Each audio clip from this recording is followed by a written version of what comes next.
Saludos cordiales. Nuevamente les acompaño. Soy el profesor Héctor Monasterios.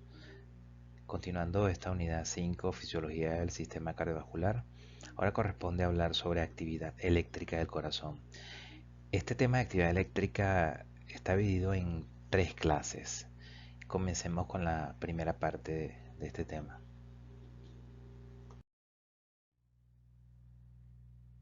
Lo que les recuerdan cada una de las clases, estudien por el programa de Fisiología e Enfermería. En ese programa está todo lo que ustedes tienen que aprender de fisiología y en consecuencia todo lo que se les va a evaluar en el examen parcial. Les recuerdo los 2 quizzes que va a comprender lo que es electrocardiograma y mecanismo de regulación cardiovascular, presión arterial y pulso. Son las 2 prácticas que van a ser evaluadas a través de quizzes. Esos 2 quizzes van a ser aplicados el mismo día. Son 2 evaluaciones, 2 calificaciones que van a ser aplicadas en un mismo día.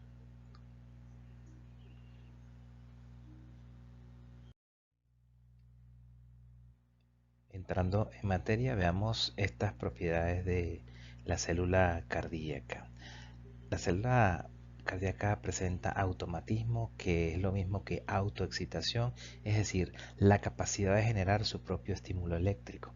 También presenta excitabilidad, que es la capacidad de responder ante un estímulo. Conductibilidad, también conocido como dromotropismo, es la propiedad de transmitir estímulo a las células contiguas o vecinas. Y la contractilidad o inotropismo es la propiedad de responder con una contracción ante la acción de un estímulo. Bases electrofisiológicas del electrocardiograma. Vemos el potencial de acción de una célula de respuesta rápida. Esa es la forma particular del potencial de acción. Vemos una fase 0 que es ascendente. Es importante que reconozcamos esto. El potencial de acción de reposo de la célula cardíaca es entre menos 85 y menos 90 milivoltios. Este potencial de acción comienza a incrementarse sus valores en cuanto a milivoltios por la entrada de iones de sodio, lo cual aumenta el potencial de acción desde menos 90 o menos 85 hasta más 20. Y esto corresponde a la fase 0 del potencial de acción.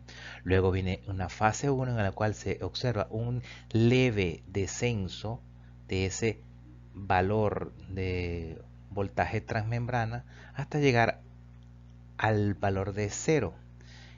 Esta fase 1 corresponde a la entrada de iones de potasio. Luego viene una meseta que corresponde a la fase 2 y esta fase 2 desde el punto de vista de electroquímico corresponde a la entrada de iones de calcio. Luego observamos un nuevo descenso del voltaje transmembrana que corresponde a la fase 3. En esta fase 3, ¿qué es lo que está pasando? Está entrando nuevamente el potasio y finaliza con una fase 4 en la cual se activa la bomba ATPasa sodio-potasio para volver a recuperar la estabilidad transmembrana, en la cual vamos a reconocer al sodio como el principal electrolito extracelular y al potasio como el principal electrolito intracelular. Todo este potencial de acción de reposo lo recupera la bomba sodio-potasio ATPasa.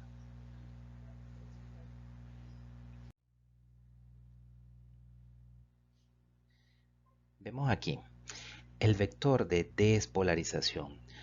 En condiciones de reposo, la membrana es predominantemente positiva en el espacio extracelular y predominantemente negativa en el espacio intracelular. ¿Qué es lo que ocurre con la despolarización? Como su mismo nombre lo indica, se pierde esa polaridad y se comienza a llenar de cargas negativas el espacio extracelular y de cargas positivas el espacio intracelular. Este cambio en la polaridad se mantiene hasta que se logra una completa despolarización. Ahora, en la repolarización significa volver a adquirir la polaridad que tenía en condiciones de reposo. Y así vemos como nuevamente el exterior de la membrana, el espacio extracelular, va adquiriendo cargas positivas, donde luego de la despolarización tenía cargas negativas.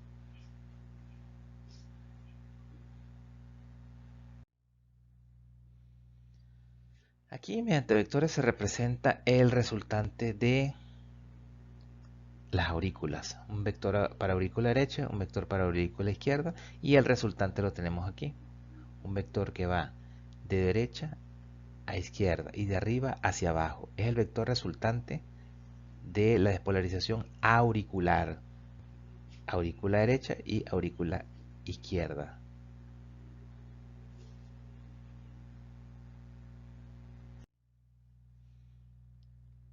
Y así como vemos los vectores de despolarización auricular, nos, nos presenta esta lámina los vectores de despolarización ventricular. Vemos un primer vector de despolarización ventricular izquierdo, el vector sectal. Lo primero que se despolariza es el septum, un vector de pequeña magnitud que va de izquierda a derecha, de atrás hacia adelante y de arriba hacia abajo. Un segundo vector y el vector de mayor magnitud es el vector de pared libre o vector 2 de ventrículo izquierdo. Es un vector, como les dije, de mayor magnitud que los demás, que va desde adelante hacia atrás, de derecha a izquierda y de izquierdamente arriba hacia abajo. Un vector de gran magnitud y es el que predomina al sumar todos los vectores de ventrículo izquierdo. Ese es el vector 2 y el vector 3, que también es de pequeña magnitud.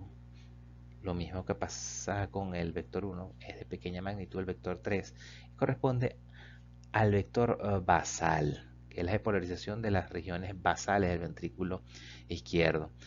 Es un vector que va de abajo hacia arriba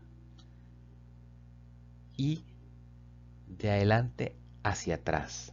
Vector de pequeño tamaño. Al sumar estos tres vectores, el que va a predominar es el vector de pared libre.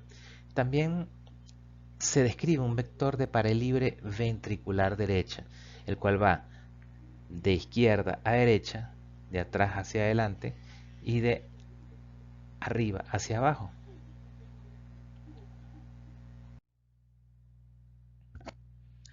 Aquí otra forma de esquematizar ese potencial de acción transmembrana. Un potencial de reposo que ronda entre menos 85 y menos 90 milivoltios, comienza a incrementarse ese voltaje hasta sobrepasar el cero, llegar aproximadamente a más 20 milivoltios. Y esa corresponde a la fase cero, en la cual hay una entrada de iones de sodio. Luego comienza a disminuir un poco ese voltaje. Y es cuando comienza la fase 1. Por porque comienza la salida de iones de potasio. Vemos una meseta como fase 2 que corresponde a la entrada de iones de calcio. Y viene una fase 3 en la cual nuevamente comienza a descender el voltaje correspondiente a la salida de iones de potasio. En la fase 4 vamos a ver la activación de la bomba sodio-potasio ATPasa para volver a su estado de reposo, en el cual encontramos mayor cantidad de sodio en el espacio extracelular que en el intracelular y mayor cantidad de potasio en el espacio intracelular que en el extracelular. tenemos las fases, y ahí están, abajo están descritas. La fase 0, también llamada despolarización rápida, que corresponde al ingreso de potasio. La fase 1, o de repolarización inicial, que corresponde a la inactivación de los canales dependientes de voltaje de sodio y apertura de los canales de potasio. Una meseta, que es la fase 2, ingresa calcio en equilibrio con el egreso de potasio. El ingreso de calcio ocasiona la liberación de calcio del retículo endoplásmico y produce la contracción del músculo cardíaco. Repolarización rápida, egreso masivo de potasio y cierre los canales de calcio, lo cual corresponde a la fase 3. Y en la fase 4, o potencial de reposo, alta permeabilidad a través de los canales de potasio.